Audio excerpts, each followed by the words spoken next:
Yes.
Welcome to Grace Christian Family Center in Tomball, Texas. This is God in My Journey, and tonight's story is Juanita Hughes.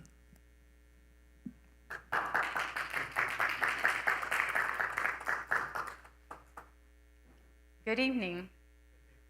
I'm Juanita, and this is my story about God in my journey to finding love, forgiveness, hope, and peace. For I know the thoughts that I think toward you, says the Lord, thoughts of peace and not of evil, to give you a future and a hope. Then you will call upon me and go and pray to me, and I will listen to you. And you will seek me and find me when you search for me with all of your heart. Jeremiah 29:11 through 13. Even if you've known me for only a week, you would find it difficult to believe that I was ever a shy or quiet girl. You wouldn't believe that I didn't always know how to genuinely smile. Though I could spell friendly and fearless, as a child, neither word was used to describe me. Hugs were avoided whenever possible, sometimes especially from family. And lastly, Love was a make-believe word used for books and movies and only for clean people.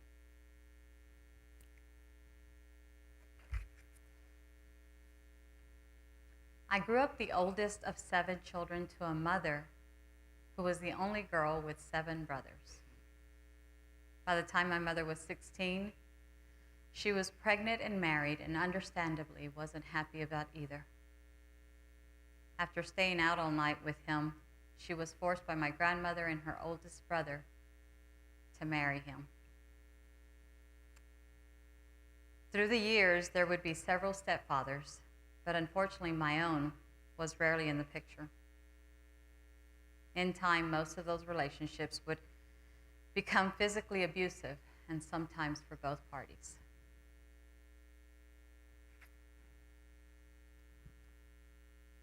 Though my mother struggled financially, she was not afraid of hard work. In addition to the state assistance she received, she provided for us by being anything from a bartender to a bricklayer. I even recall seeing her go up a ladder with shingles to help repair a roof with my grandfather. Maybe it was her upbringing, or maybe the fact that she had 7 brothers, but she was a tough lady, who was also known as George, at least by her brothers. We grew up in the Houston area and moved around a lot. So often, in fact, that I never got to attend the same school for 2 years in a row. That made it difficult to make or keep any real friends. I seriously wondered if we were gypsies or running from the law. When I was in the 5th grade, I walked out of school one day and learned we were not gypsies.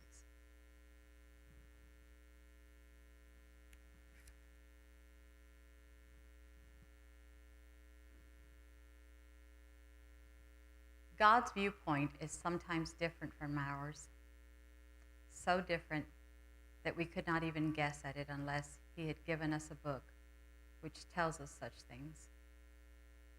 In the Bible, I learned that God values us not for our strength or our brains, but simply because He has made us.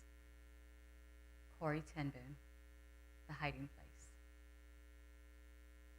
My first real memory of going to church is attending Holy Name Catholic Church. This was home church whenever we lived with my grandparents in the apartment behind their house or somewhere in the area.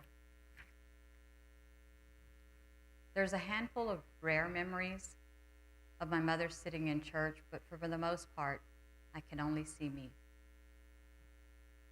I do remember walking the 6 or 7 blocks on Saturday for confession, and then to light candles to the saints for the loved ones, as my grandmother instructed. Then again on Sunday morning for Mass. This is also where I studied for and completed my first communion and started studying for my confirmation.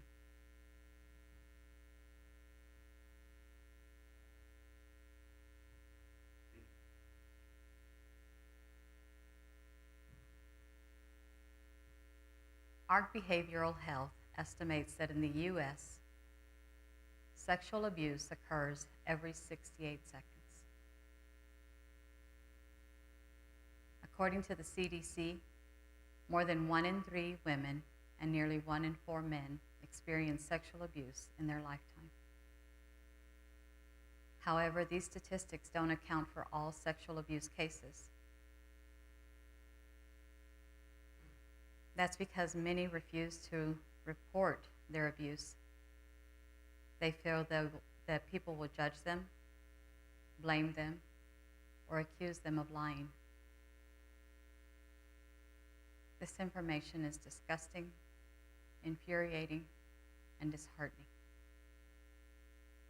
Sadly, the signs don't point to it getting any better out there.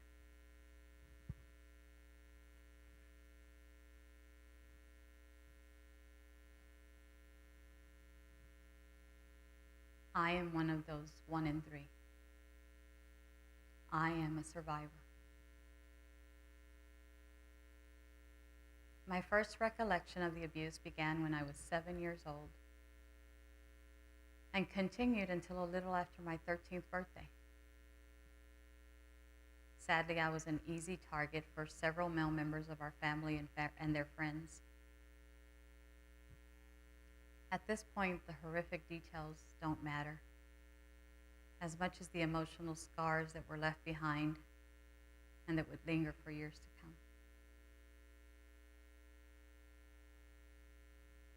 In a perfect world, I should have been able to confide in my mother for help,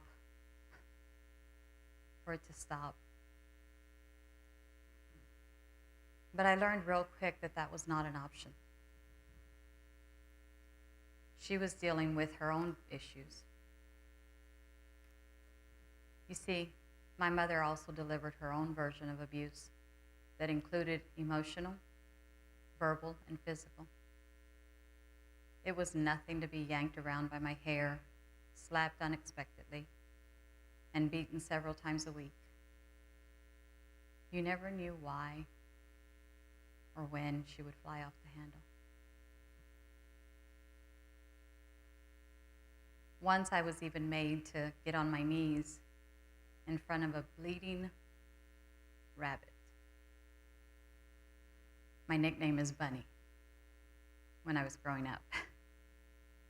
But my uncle had killed this rabbit, and as a form of punishment, I had to get on my knees. Who does this kind of thing? And why? The bruises she left would eventually disappear, but what hurt most were her hateful and hurtful words that she spewed. I never could understand her anger or why she didn't love me. I even tried to make excuses for her. Maybe it was my father, or maybe it was me.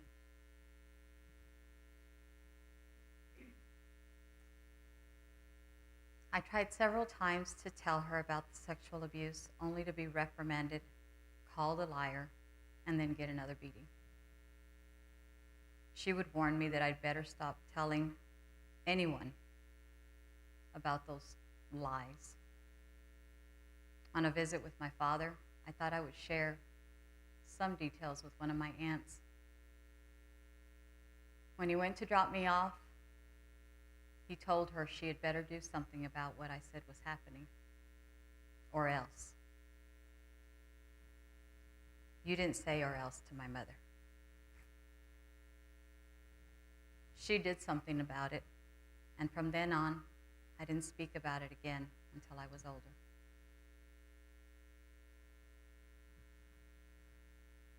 My grandparents and some of my uncles were oblivious to what was going on.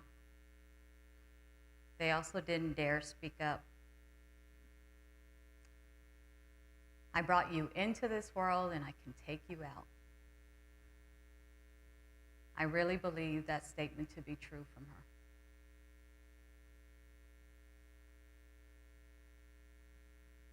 One of my uncles was shocked once. He saw these bruises on my arm and my back.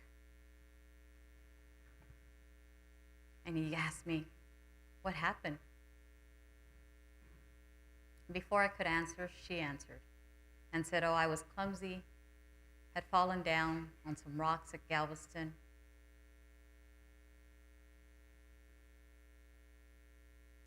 When he left, I got another little bit of beating, and she told me I'd better cover them up better."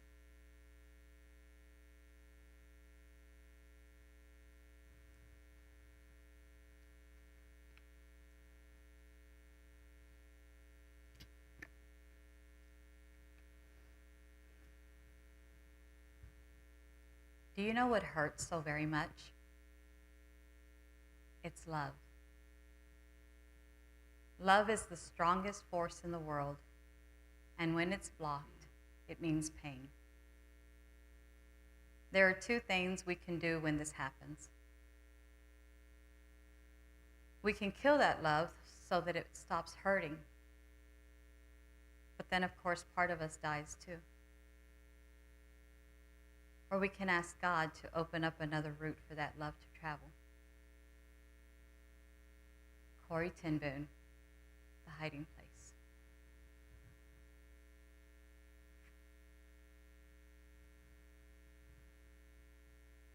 When I was about 9 years old, my mother met one of my stepfathers who was a little younger, and he wasn't interested in the ready-made family she had. So she proceeded to give us away. 2 of my sisters were sent to live with their fathers. One was given up for adoption, and I was also sent away for a little while. Shortly after my brother was born, I was brought back. I just became a live-in nanny who continued to endure the abuse. In time, one of my sisters came back only to have to hide in the closet whenever the stepfather was home. Thankfully for her, that didn't last long. Each time I walked into Holy Name, I looked up at Jesus, who was up on that cross, and I would ask him, why aren't you doing something about the abuse from the night before or even that morning? I didn't understand why he didn't care and why I couldn't feel him. The saints along the walls didn't help or mean anything to me either. Even as a child, as far as I was concerned, if Jesus was who he was supposed to be, he didn't need any help. That building always felt cold to me. So why wasn't he doing anything to stop the abuse? Why didn't he care?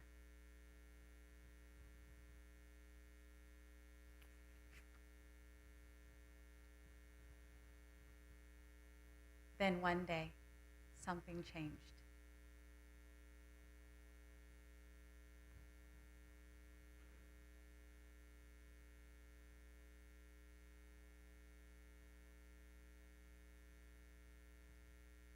I was given permission to spend the weekend with my uncle and aunt out in the country. I didn't think anything about Sunday morning or that they didn't attend a Catholic church anymore. I was just relieved to get away from all of the abuse for the weekend. I remember my uncle saying they just needed something more, whatever that meant. Coincidentally, I had started reading this book, The Hiding Place. I didn't understand the God or the love that she talked about, but I was curious. I mean, how does a person forgive all of the evil that the Nazis had done?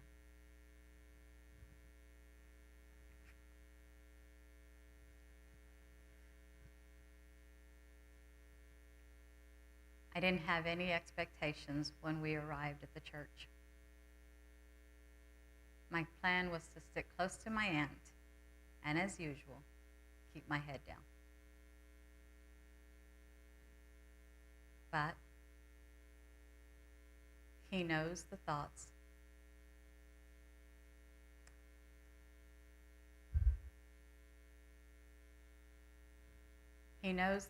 that he has toward us.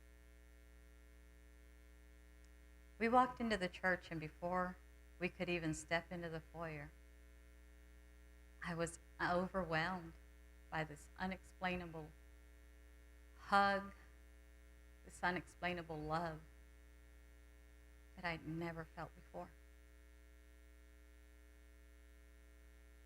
My aunt saw my teary eyes, and she looked at me and said, "Are you okay?"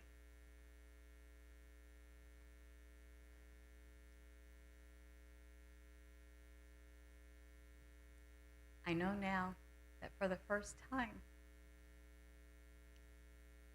I had felt his love. He had become real to me.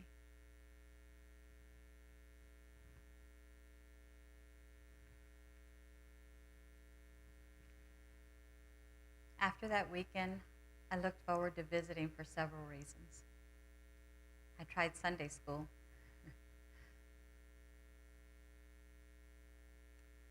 But I preferred sitting in the sanctuary with the adults and listening to and learning from the pastor.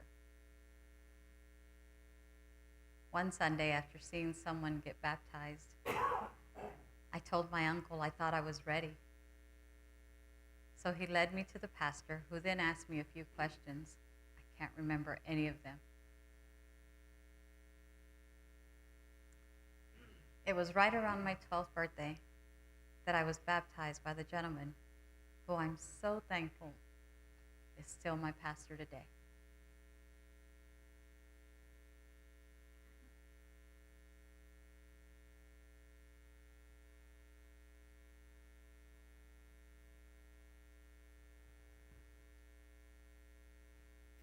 The beating I received after my aunt and uncle dropped me off could not still the joy I had in my heart. Even as I was on my knees scrubbing the kitchen floor, I was trying to stay focused on God and his love for me.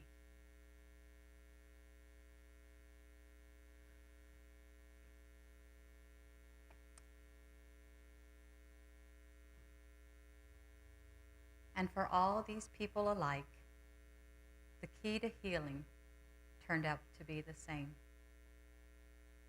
Each had a hurt he had to forgive.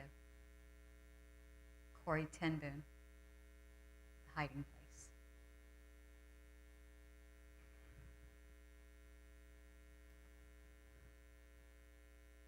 Learning about Jesus on a part-time basis wasn't easy. After being baptized, the visits were not quite as often. The abuse continued in some way or another. Plus, it wasn't too long after that another stepfather was gone.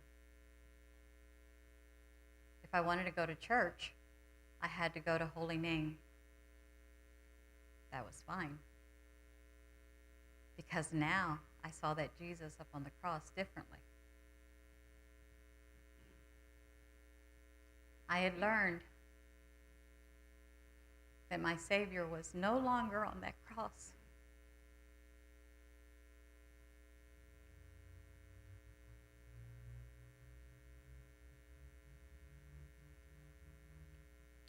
I had also learned about free will. This was huge for me. The free will to have a relationship with Jesus or not. The free will to choose to do evil, just like the Nazis, just like all of my abusers.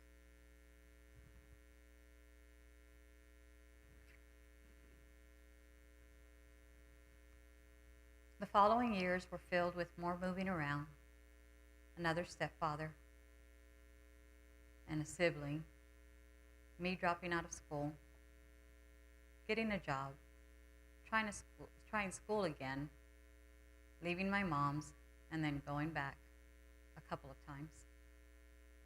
Plus the physical and emotional abuse never completely stopped.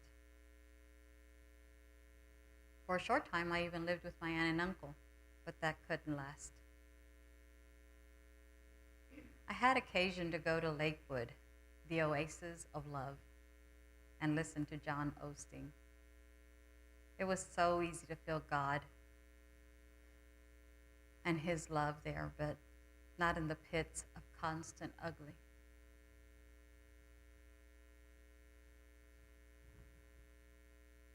Did I forget to mention that my mother also married me off to someone for his citizenship, and she got paid for it?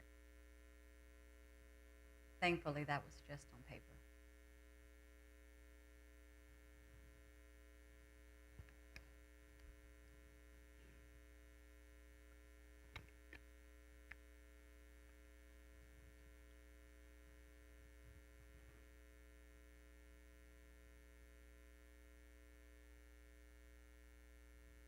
1986, I was sent off on an errand with this man who was supposedly needing help with office work. I remember even being told exactly what to wear.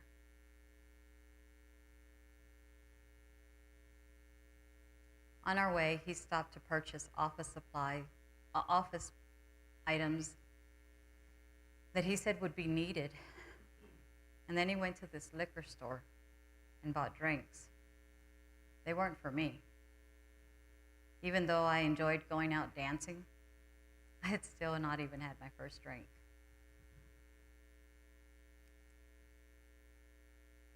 I started to grow suspicious, but I tried not to worry. I mean, I had been sent with him. Surely nothing was going to happen, right?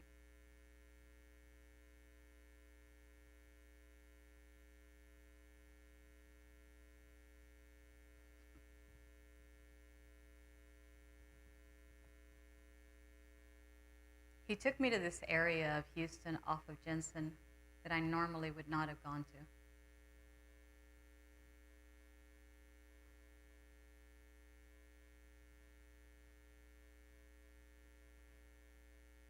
He pulled into this seedy motel that said and then told me that he and some colleagues were going to buy the place and they were just meeting there to have a look around.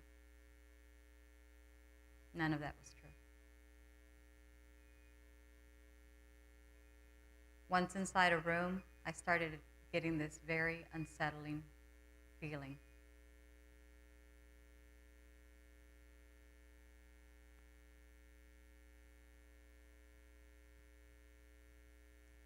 The filth of pornography was playing on the TV, so I quickly turned it off. I had never seen anything like that, in spite of the stuff I had gone through when I was younger. And I didn't want to see it then.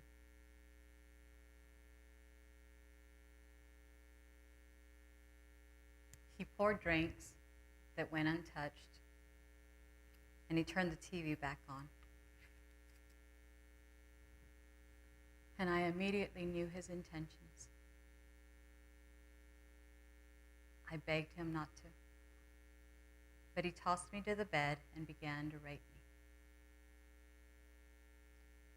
That dress that I used to like and that I had been told to wear was now destroyed.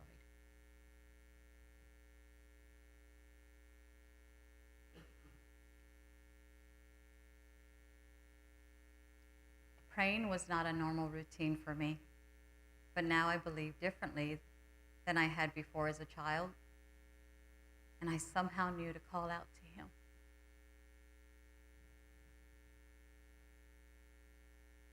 God, I hollered, I can't do this. Please help me.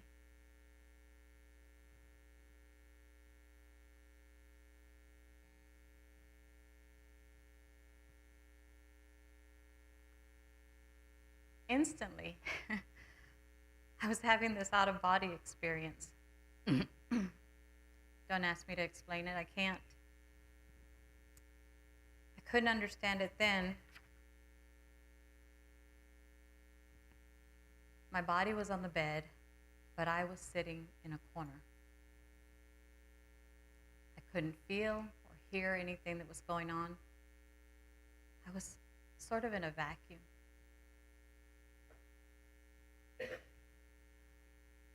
Then suddenly, I heard this voice tell me to get up and go outside. Again, I can't explain it. My rapist tried to shut the door on me, but I knew he had to take me back home. While holding my things, I stood by the car, refusing to go back into the room, knowing that I wouldn't be safe if I did. I was scared, but I was just listening to that voice. There were prostitutes around the parking lot, and I didn't want to become one of them.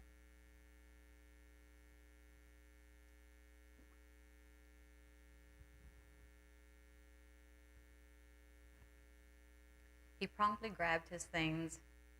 You could tell he was upset. Started taking me back home.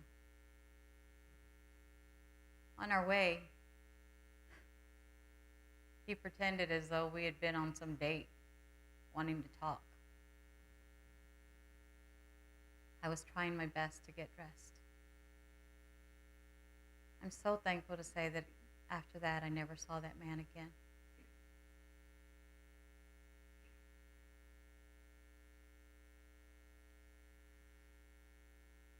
I walked into the apartment, and my torn clothes were not even acknowledged.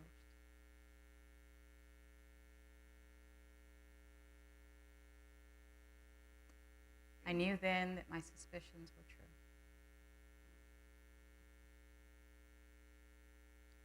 I needed to get out of there soon. But for the moment, I needed to focus on trying to get clean and destroy everything that I had been wearing. And no, I didn't report anything.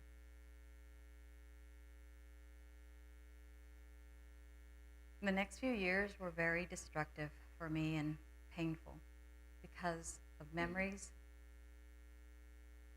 alcohol, and personal choices.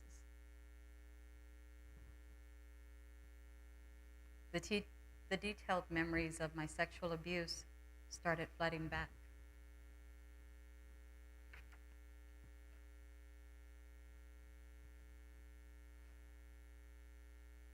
At times they were so difficult to handle that I tried to convince myself that none of it could have really happened. I even foolishly thought that the only way I could heal was to get an apology from my abusers. So I reached out and said, I remember. I know what you did. That was a mistake. I was mocked and blamed for any of the abuse that I thought had happened. That just fed my becoming a functioning, self-numbing alcoholic.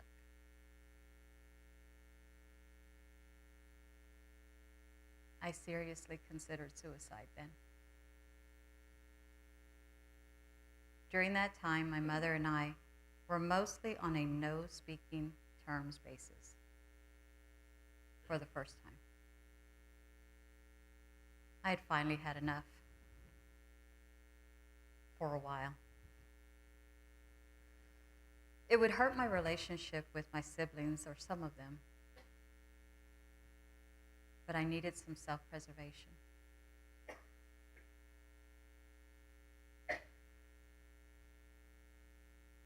In time, I found a really good job and mostly kept myself busy.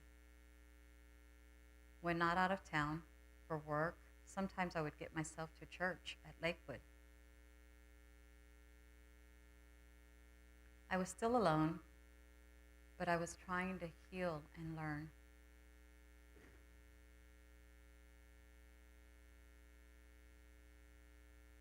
Then one day, a big dispute, again, between my mother and I, put me on the brink of suicide. I was so close. I cried out again. My grandparents were part of me getting through that. One day, then another, and then another.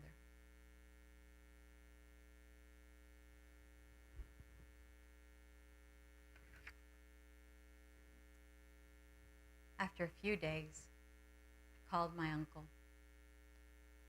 and I asked him if I could come home. His quick response was, "What are you waiting for? Come on."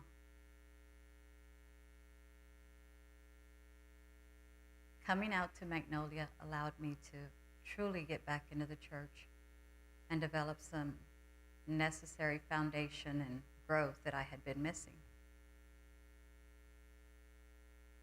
Learning from my uncle, who was always had a Bible study ready when we sat down to eat.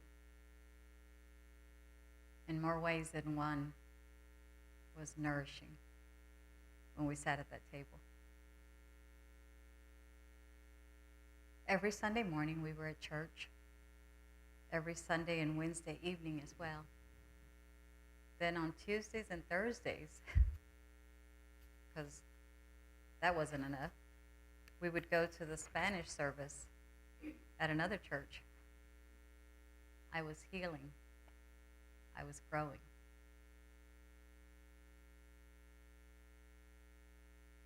What could go wrong?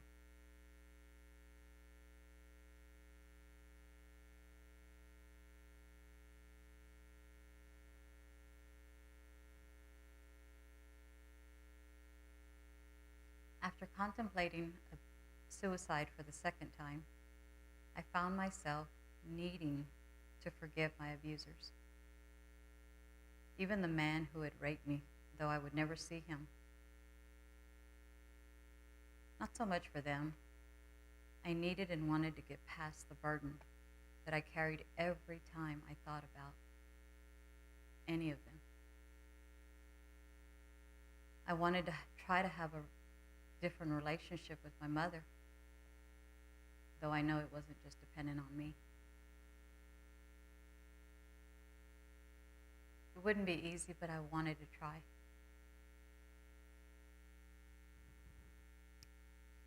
My mother and I were never close. But 2 months before she passed away, we had a pleasant, short, but pleasant visit at my grandparents' house where we coincidentally ran into each other. God knew that I would need that. Learning about being forgiven and needing to forgive wasn't easy, but I just wanted more peace.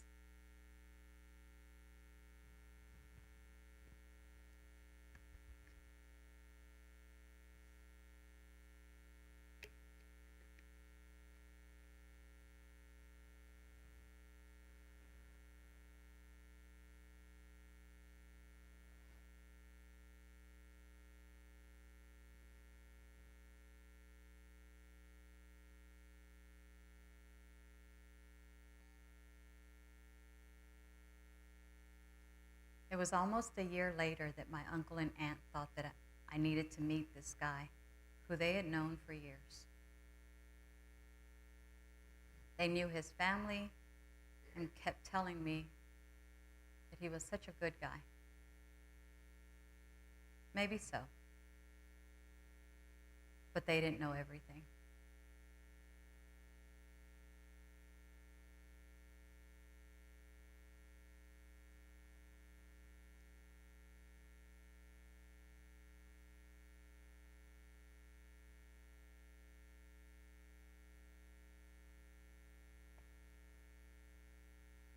He had an addiction that I wouldn't learn about until after we were married.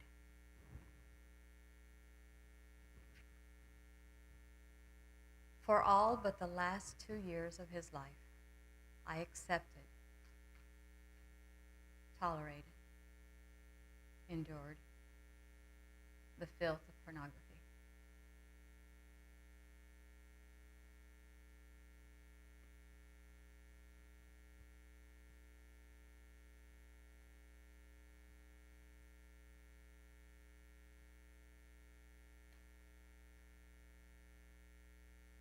Going into the bedroom was never pleasant for me.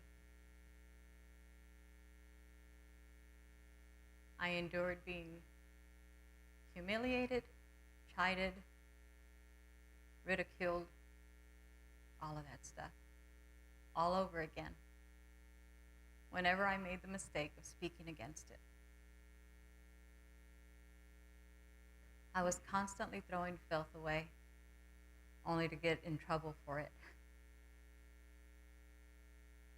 tried to remind him about all the wounds that I had survived as a child. And he would tell me to get over it and that it wasn't the same. He was right. It wasn't the same.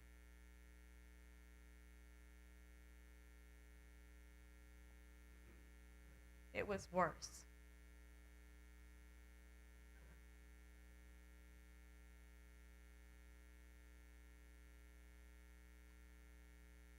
Because I was so ashamed and thought no one would believe me, I never told anyone.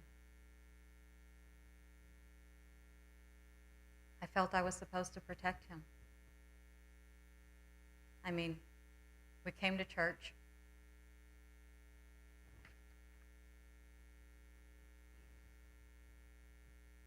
So I kept coming to church, praying that maybe one day things would change.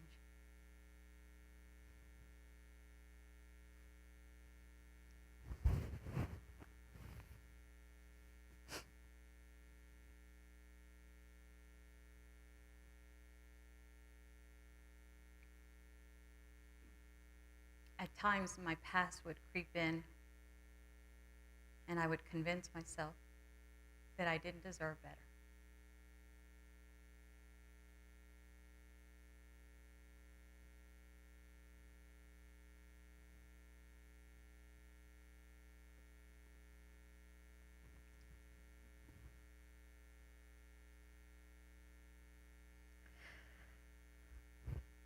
So maybe it wasn't physical abuse,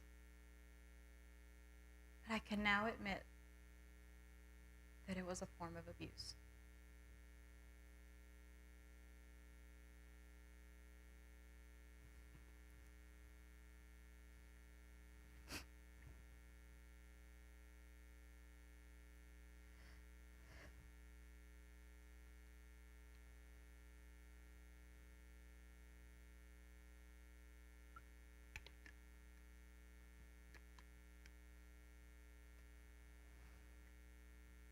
And we know that all things work together for good to those who love God, to those who are the called according to his purpose. Romans 8:28.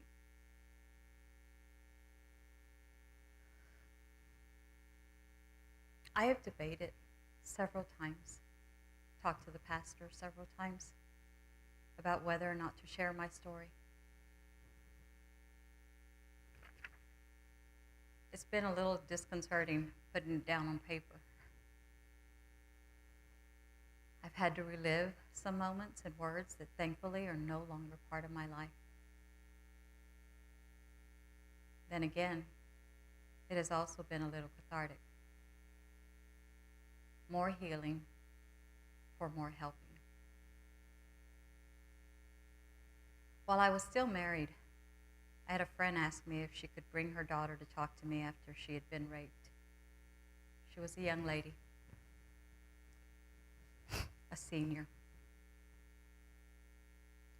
She was having suicidal thoughts because of the shame. She refused to press charges because she knew the young man and his family and no one would believe her. She refused to go back to that school. That was the first time that God used my messy past.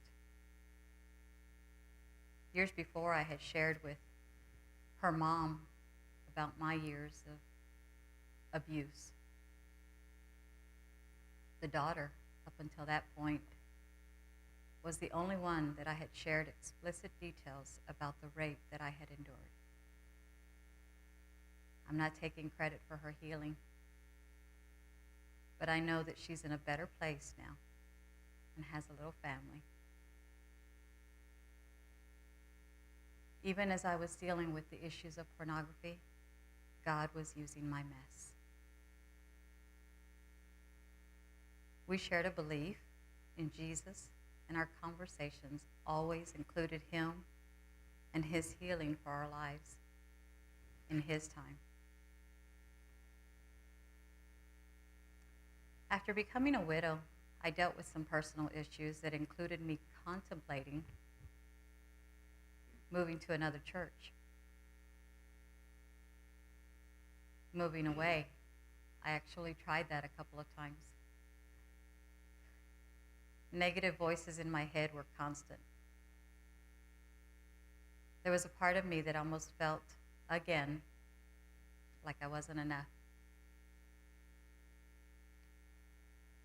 Thankfully, I kept coming back, or being brought back. God knew where I needed to be.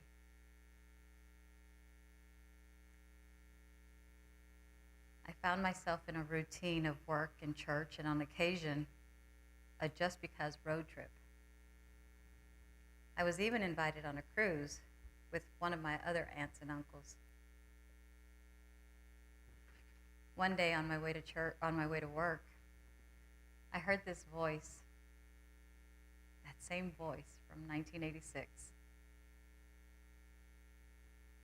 I had eaten breakfast at home, so I knew that it wasn't about me, but I was supposed to pull into Sonic. And there she was.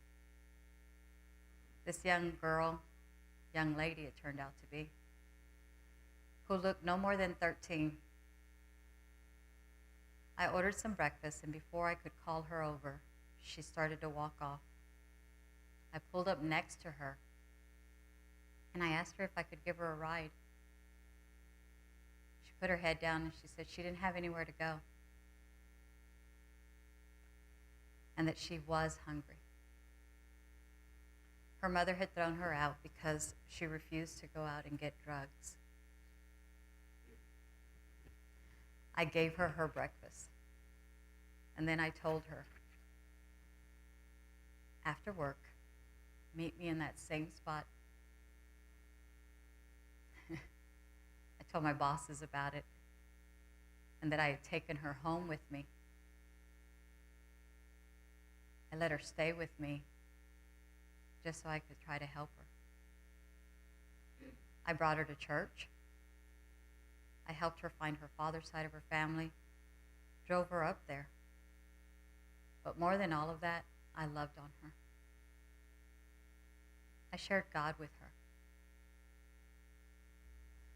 I remember her asking me, will I ever get past this? Do you ever forget? I remember her sweet face when I told her if I had forgotten every awful detail that I had gone through, I wouldn't have stopped. And she wouldn't have been interested in anything I had to say. I shared healing with her. Today, that young lady is in Rockwall with her husband and her 2 little ones. Not me, just God using my messy past. Almost 8 years ago, after leaving church one Sunday, I found myself talking to God all the time. Not necessarily praying, just talking. I can't say that it was an actual need. I just had a desire for peace. Something that I felt was missing. So I got specific with him. I wanted a companion in my life that I could share my faith with. I wanted some accountability. I wanted someone to travel with, someone to just hang out with in the backyard, someone to laugh with, someone to laugh at me. Simple things, I know. But after the life I've had, simple was my biggest hope.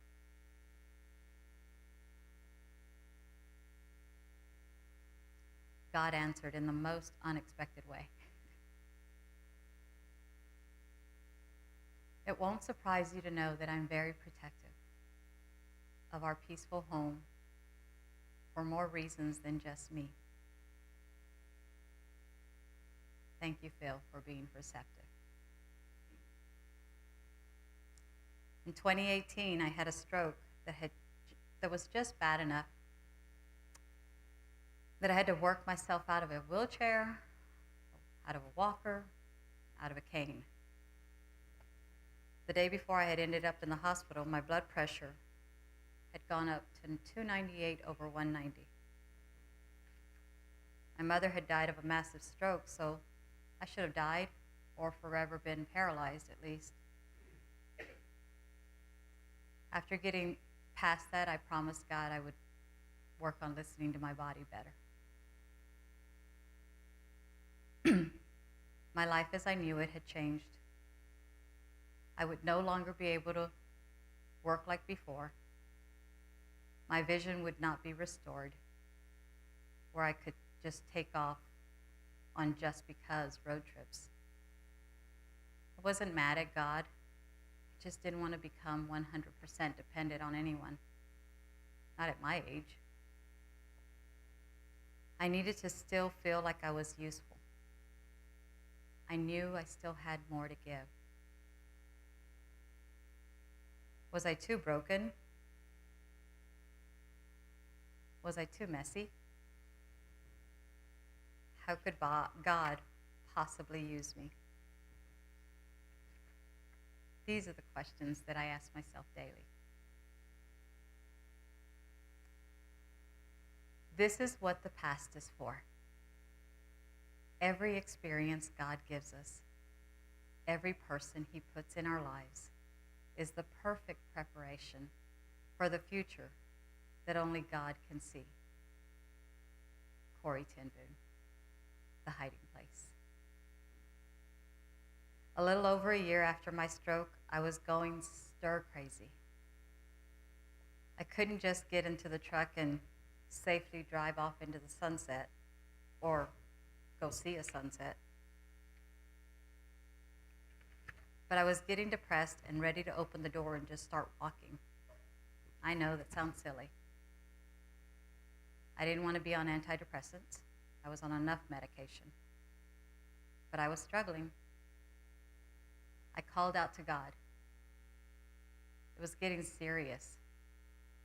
Phil would go off to work, and I would hang out at the house. Then Mama Donna came down for a visit. What started out as a joyful trip ended up at the bottom of the stairs and a month-long stay at the hospital for her. I saw where this was going. Back in the mid-90s, I had worked in home health. I was more than equipped for the care that she was going to need. I was willing. I was able. I can remember sharing with God about not being useful anymore. After talking to Phil about what she would need and what I needed, she became part of our home full time.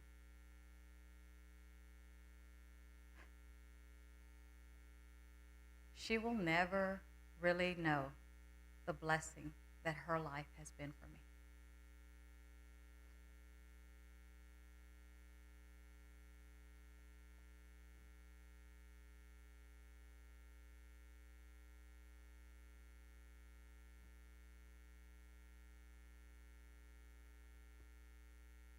I'm so thankful she allows me to love her and harass her every day.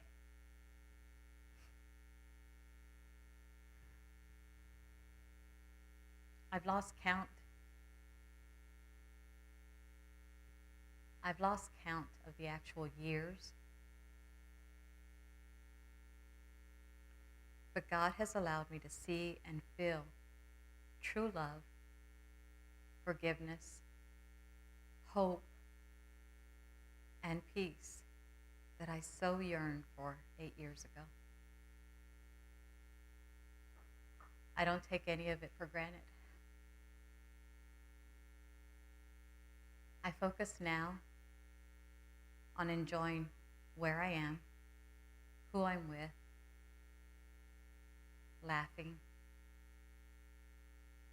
my friends, my church family, some of my family. I'm a lot better at setting boundaries, but I'm also always ready for God to use my messy past. Thank you for letting me share this.